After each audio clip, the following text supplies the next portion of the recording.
Avant que le Padre Pio n'entre au couvent, Dieu le fait combattre contre un démon gigantesque pour qu'il comprenne sa mission. Regardez cette vidéo en essayant de comprendre aussi toute la signification symbolique de la vision qu'en a eue notre Saint Capucin et toute l'importance que cela a pris dans la vie du Padre Pio. Aujourd'hui, le Padre Pio en pleine guerre.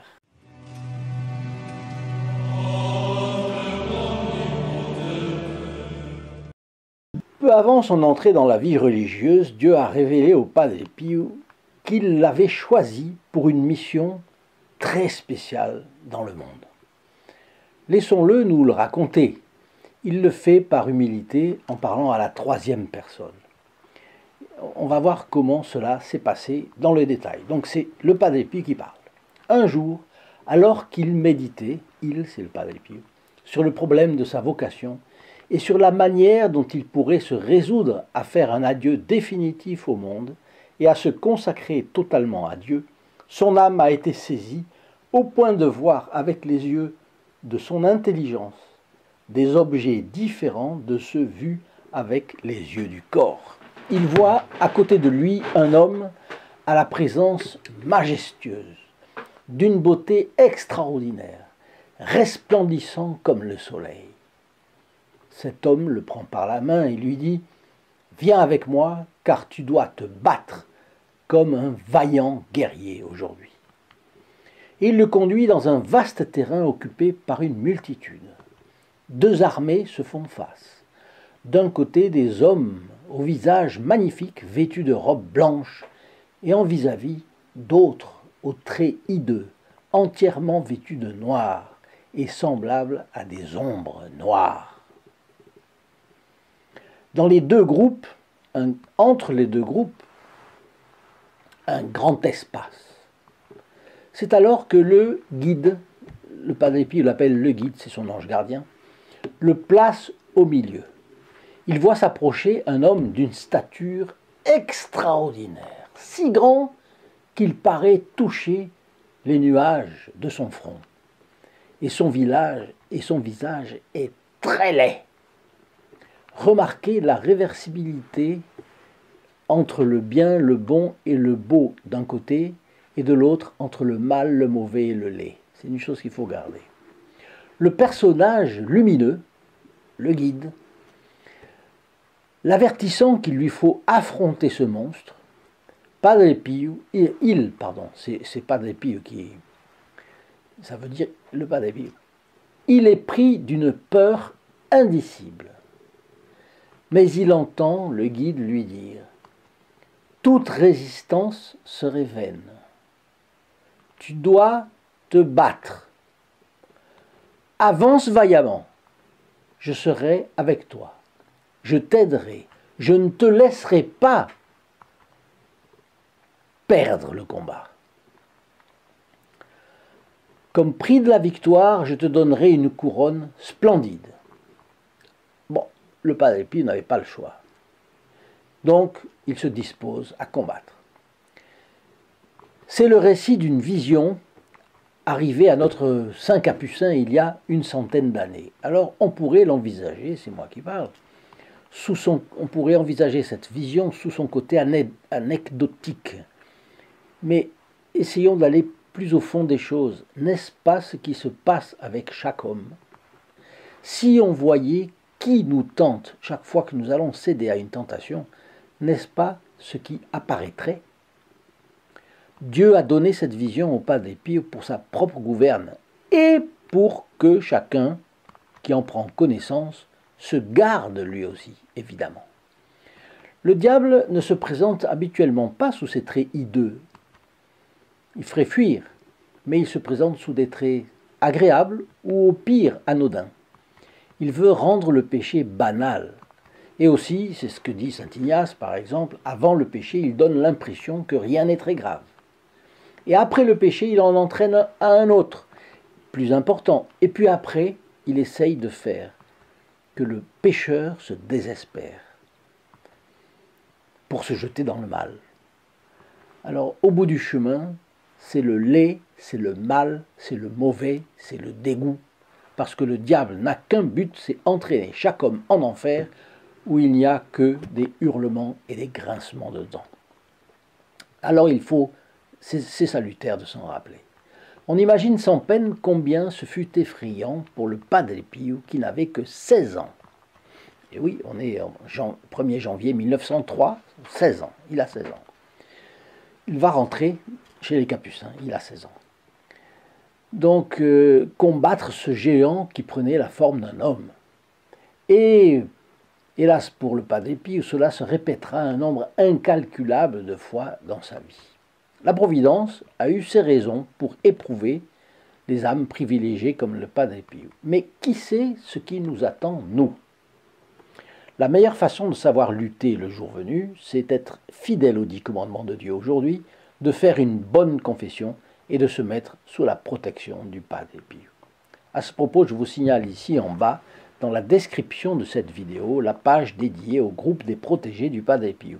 C'est eux qui font avancer notre chaîne. Ils s'intéressent aux autres, ils prient pour ceux qui le demandent, ils font des sacrifices, ils partagent ces vidéos. Avez-vous pensé que vous pourriez les rejoindre? Tout un éventail vous est proposé dans cette chose que je vous ai indiquée, en particulier le lien st-padre-pio.fr, et vous pouvez éventuellement faire progresser cette chaîne. Parce que notre objectif, c'est de mettre le Padre Pio dans chaque famille, au moyen de la diffusion de ses photos, de livres de prière, de statues du bon capucin, de médailles, parce que sa personnalité est totalement hors du commun. Elle est tellement hors du commun qu'elle attire par les miracles. Elle provoque des myriades de conversions. Et la conversion des bons, n'est-ce pas la première des priorités? La conversion des moins bons ou d'autres, ça viendra après. Mais ça viendra par osmose. Mais l'important, c'est que les bons soient vraiment bons. Et pas mollement bons. Alors je vous rappelle que le Padre Pio parle à la 3e personne, comme si c'était vu de l'extérieur, n'est-ce pas, par humilité. Donc il continue. Le choc entre lui, le Padre Pio, et le diable est effroyable et acharné. Mais avec l'aide de son guide lumineux, il vainc finalement le monstre et le fait fuir honteusement. Enragé, ce dernier se réfugie derrière la foule dont l'aspect est hideux. L'autre foule, composée d'hommes de belle apparence, éclate en applaudissements et en cris de joie. Une splendide couronne est placée sur la tête sur sa tête. Mais le personnage lumineux lui demande de l'enlever et lui dit « Je t'ai réservé une autre couronne bien plus belle, si tu sais toujours combattre ce personnage maléfique contre lequel tu as combattu aujourd'hui. Garde à l'esprit qu'il reviendra toujours à l'assaut. Il n'abandonnera jamais la partie. Combat vaillamment et ne doute jamais de mon aide. » Le sens de cette vision n'a pas échappé au Padre Pio. C'était, je vous le disais, le 1er janvier 1903, 5 jours avant son départ pour le noviciat. Le récit du Padre Pio continue. Son âme s'est trouvée enveloppée alors d'une lumière intérieure intense. Pénétré par cette lumière très pure, il comprend très clairement qu'entrer au couvent pour se consacrer au service du roi céleste implique de s'exposer à la lutte contre ce monstre de l'enfer, avec lequel il avait livré bataille dans la vision précédente. De fait, le 6 janvier 1903, 5 jours après, il part pour le couvent de Morcone pour commencer son noviciat.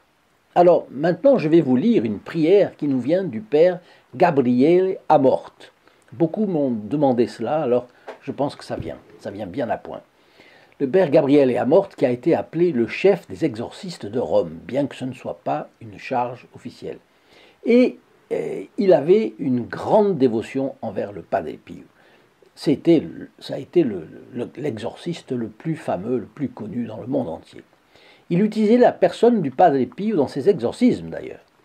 Et cette prière vient d'un de ses livres. Vous allez l'apprécier beaucoup, j'en suis sûr. Avant, juste un instant pour vous dire que vous pouvez vous procurer gratuitement ce recueil de prières du Padre Pio que j'ai ici.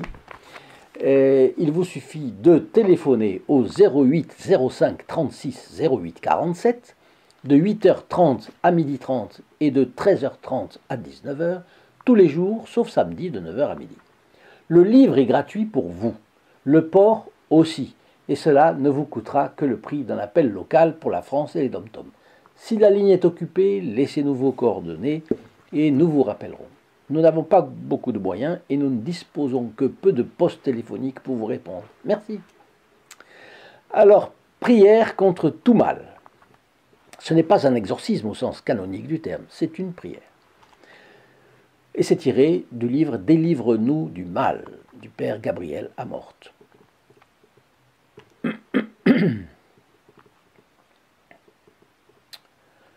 Esprit du Seigneur, Esprit de Dieu le Père, le Fils et le Saint-Esprit, très sainte Trinité, Vierge Immaculée, anges et archanges et saints du paradis, venez à moi. Construisez-moi, Seigneur, façonnez-moi, remplissez-moi de vous, utilisez-moi. Chassez de moi toute force du mal, anéantissez-la, détruisez-la, afin que je puisse être bien et que je fasse le bien. Chassez de moi les maléfices, la sorcellerie, la magie noire, la messe noire, les œuvres, les liens, les malédictions, le mauvais œil, l'infestation diabolique, la possession diabolique, l'obsession diabolique, tout ce qui est mal, péché, envie, jalousie, perfidie. Le mal physique, psychique, moral, spirituel, diabolique. Brûlez tous ces maux en enfer, afin qu'ils ne puissent plus me toucher, ni aucune créature du monde. Que la force du Dieu Tout-Puissant, au nom de Jésus-Christ, notre Sauveur, par l'intercession de la Vierge Immaculée, expulse tous les esprits immondes, toutes les présences qui me perturbent, qu'ils me quittent immédiatement, qu'ils m'abandonnent définitivement, et qu'ils aillent dans l'enfer éternel, écrasés sous le talon de la très sainte Vierge Immaculée, enchaînés par Saint Michel Archange, Saint Gabriel, Saint Raphaël et nos anges gardiens, ainsi soit-il. In nome del Padre, del Figliolo e dello Spirito Santo, e così sia. Sia lodato Gesù e Maria, e